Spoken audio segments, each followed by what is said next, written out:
تھے کہ ہم کانگریس چھوڑ کر جائیں گے، ہم شرد پوار صاحب کی پارٹی چھوڑ کر جائیں گے، ہم عام آدمی پارٹی چھوڑ کر نہیں جائیں گے، آج کیا وجہ ہے کہ وہ لوگ بھی یہ سوچ رہے ہیں کہ نہیں، ہمیں مجلس کا دامن تھامنا چاہیے؟ یہ آپ صرف اپنے ذاتی مفاد کے لیے نہیں سوچ رہے، یہ میں یقین کے ساتھ کہتا ہوں، آج ملک کے جو حالات ہیں، آج وقت آپ کو یہ کہہ رہا ہے کہ اگر ہم اب بھی متحد نہیں ہوئے تو نہ جانے آنے والا وقت کیسا ہونے والا ہے، یہ آپ اچھی طرح سے سمجھ سکتے ہیں۔ ہم دیکھ رہے ہیں کہ ملک کے اندر کچھ بھی ہو جائے، موب لنچنگ کا معاملہ آ جائے، ہمارا قتل عام ہو جائے، دنگے ہو جائے، ایجنسیز ہمارے پیچھے لگا دی جائے، کبھی اے ٹی ایس کو پیچھے چھوڑ دیا جائے، ہمارے کبھی ای ڈی کو لگا دیا جائے، الگ الگ ایجنسیز کا استعمال کر کے اگر ہمیں نشانہ بنایا جا رہا ہے تو اس وقت جن سیاسی جماعتوں کا ہم لوگ ساتھ دیتے آئے ہیں، بتائیے ایسے کتنے نیتا ہیں جو ان لوگوں کے لیے آواز اٹھاتے ہیں، لیکن ایسے وقت کے اوپر وہ لوگ بھی جو مجلس کے ساتھ نہیں رہتے ہیں، وہ لوگ بھی یہ امید کرتے ہیں کہ اسد صاحب اس بارے میں کیوں خاموش بیٹھے ہیں، اسد صاحب کیوں نہیں بول رہے ہیں، یہ بات کبھی اپنے نیتاؤں سے نہیں پوچھے ہیں، اسی لیے انہیں یہ لگا کہ یہ قوم کا کام صرف الیکشن کے وقت انہیں تھوڑی سی عزت بخش دو۔ میرے الیکشن کے وقت میں ایک کانگریس کے بڑے نیتا نے آ کے کہا تھا یہ جو قوم ہے یہ محض ایک بریانی کی پلیٹ کے اندر دکھتی ہے۔ شرم آئی تھی ہمیں اس وقت جب اس نے اس طرح کا بیان دیا تھا،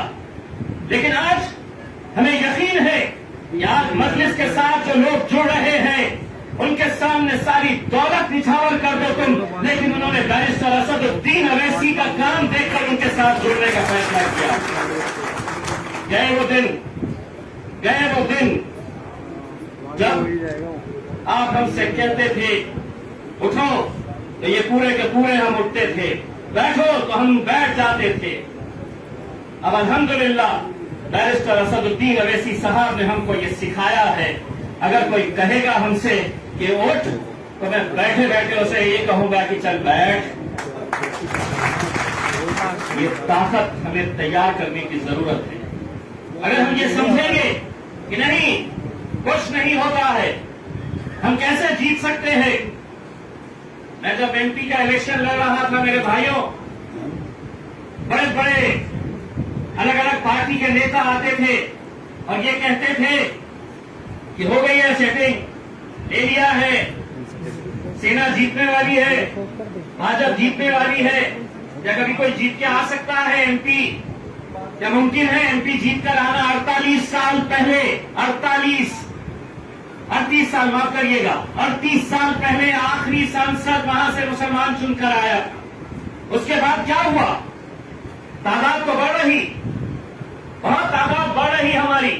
لیکن ہر 5 سال کے بعد کبھی غور کیے ہیں کہ دلی کی اسمبلی ہو، مہاراشٹر کی اسمبلی ہو، گجرات کی اسمبلی ہو، راجستھان کی اسمبلی ہو یا لوک سبھا ہو، ہر 5 سال کے بعد ہمارے آنکڑے کیوں کم ہو رہے ہیں؟ ہماری نمائندگی کیوں کم ہو رہی ہے؟ اس لیے کم ہو رہی ہے کہ ہم لوگ متحد نہیں ہیں، ہم لوگ ایک پلیٹ فارم کے اوپر نہیں ہے، کوئی اس کے ساتھ گیا، کوئی اس کے ساتھ گیا، ہم کو بانٹنے کا کام کیا گیا۔ اسی لیے جب ہم اترے میدان میں اور ہم نے جب لوگوں سے یہ کہا کہ ایک بات، ویسے بھی تم ووٹ دیتے ہو تو کس کو؟ شیو سینا کو تو تم نے ووٹ دیے نہیں، بھارتیہ جنتا پارٹی کو تو تم نے ووٹ دیے نہیں، پھر کیا وجہ ہے کہ تمہارا ووٹ اگر کانگریس کو جاتا ہے، راشٹروادی کانگریس کو جاتا ہے، تو شیو سینا کیسے جیت کر آتی ہے؟ میرے اپنے شہر سے 20 سال لگاتار شیو سینا جیت کر آتی ہے۔ ہم نے لوگوں سے یہ کہا کہ جیت اور ہار کا جو بھی فیصلہ ہو ہم اپنے رب پر چھوڑیں گے، ایک بار ایک طاقت بن کر کھڑے تو رہو، ایک پلیٹ فارم کے اوپر آؤ تو صحیح۔ اگر 50,000 ووٹ لے کر اگر ہم ہار بھی جاتے ہیں تو اس ہار کے اندر ہماری جیت رہے گی، کیونکہ ہم نے کم سے کم 50,000 مسلمانوں کو متحد کرنے کا کام کیا ہے۔ ہم نے لوگوں سے کہا ایک دھکا لگاؤ تو صحیح، الحمدللہ ایسا دھکا لگائے کہ 20 سال کے شیو سینا کے جھنڈے کو ہم نے اکھاڑ پھینکا اور وہاں پہ مجلس کے جھنڈے کو ہم نے وہاں پر لہرایا. اس لیے لہرایا کہ کسی نے یہ نہیں کہا یہ ٹکٹ امتیاز جلیل کو کیوں جا رہا ہے. دوستوں، بزرگوں، ساتھیوں، ہماری قیادت کبھی کھڑی نہیں ہو سکتی ہے، کبھی دوبارہ زندہ نہیں ہو سکتی ہے جب تک ہم اپنے ذہنوں میں یہ بات نہیں ڈالتے، جب تک ہم اس بات کے اوپر غور نہیں کرتے کہ کسی نہ کسی کو تمہارا اپنا عامل ماننا پڑے گا، کسی نہ کسی کو تمہیں اپنا قائد ماننا پڑے گا. اور اگر کسی قائد نے چلتے ہوئے سڑک چلتے ہوئے آدمی کے اوپر ہاتھ رکھا اور یہ کہا کہ اب تمہارا نمائندہ یہ رہے گا تو قوم کی ضرورت یہ ہے، تو انہوں نے کہنا ہاں میرے قائد نے کہا ہے، میں اس کے اوپر لبیک کہتا ہوں. خواہشیں رہتی ہے، ہر انسان کی اپنی خواہشیں رہتی ہیں، بالکل رہنی بھی چاہیے. آپ نے محنت کیے ہیں، لیکن آپ یہ بات سمجھیے کہ اگر ہر انسان یہ سوچے گا کہ نہیں میں ہی دعوے دار ہوں، میں ہی پارٹی کو لے کر آیا ہوں، میری وجہ سے پارٹی چلتی ہے، امتیاز جلیل کوئی دلی کا ذمہ دار نہیں ہے، کوئی انچارج نہیں ہے دلی کا، میں اسد الدین اویسی کا ایک چھوٹا سا سپاہی ہوں جو ان کے خواب کو پورا کرنے کے لیے ہندوستان میں گھومتا ہوں، صرف اسد بھائی کے اس خواب کو پورا کرنے کے لیے. یہ ہماری سب کی ذمہ داری ہے میرے بھائیوں. اور میں ہمارے تمام پارٹی کے ذمہ داروں سے یہ بات کہنا چاہوں گا، یہ جب بچیاں مجھ سے ملنے کے لیے آئی مجھے یقیناً خراب نہیں لگا، مجھے خوشی اس بات کی ہوئی کہ تم نے کم سے کم مجھے اپنا سمجھا، اسی لیے لڑنے کے لیے آئے. لوگ غیروں سے نہیں لڑتے ہیں، لوگ اپنوں سے ہی لڑتے ہیں. آپ کی ناراضگی اگر کچھ ہے آئیے، میں لوک سبھا کے پورے ادھیویشن کے وقت میں یہیں پہ رہوں گا. بیرسٹر اسد الدین اویسی صاحب یہیں پہ رہیں گے. رحیم صاحب ہم تو یہ چاہیں گے کہ ہمیں مزدور کی طرح آپ دوڑائے، آپ کہیے ہمیں کہ آج رات کو یہاں پر جانا ہے، وہاں پر 20 لوگ کیوں نہیں رہتے ہیں، امتیاز جلیل آپ سے 20 لوگوں سے ملنے کے لیے آئے گا،